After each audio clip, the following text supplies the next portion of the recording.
at pampawi ng galit, pangkalahatang gamutan at depensa, 24 oras liwas bala at taguliwas, hindi pagputok ng baril, kabal ng haring bato, kabal sa balat, laman at buto, 17 kabal, at andito po ang basbas, pagtawag ng kwadro eskina, at ang pagtawag ng kapangyarihan ng inang banal. So ito po ang ating ibinabahagi, no? Lalo na sa mga baguhan para meron silang panimulang pundasyon, no? And siyempre ang ibang previous ay ang baging na may krus, at saka ito po ang gumamilasilis at ang bahay. Ito po ay para kontra usog-usog, ito ay pampaamo panghalina, ito din ang swerte at kabal. So isang mapagpalang panahon.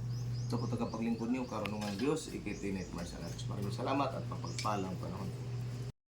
Hello, isang mapagpalang panahon. Ito naman po ang ating ibabahagi, no? So ito po ang pangkalahatang langisan na maaari na kayong kagamot sa sarili ninyo, sa mga mahal nyo sa buhay, sa pamilya ninyo, lalo na sa mga anak ninyo at asawa, at sa mga kamag-anak ninyo, no? Puro pangkalahatan, magagamit sa depensa, gamutan at swerte, at kahit pakagat ng king cobra ay kaya nating pagalingin sa pamagitan nito. Pagkatapos po, meron din po nagkuha sa atin ng 10 elements bracelet, no? Na ito po ay ginagamit po bilang paswerte at kabal.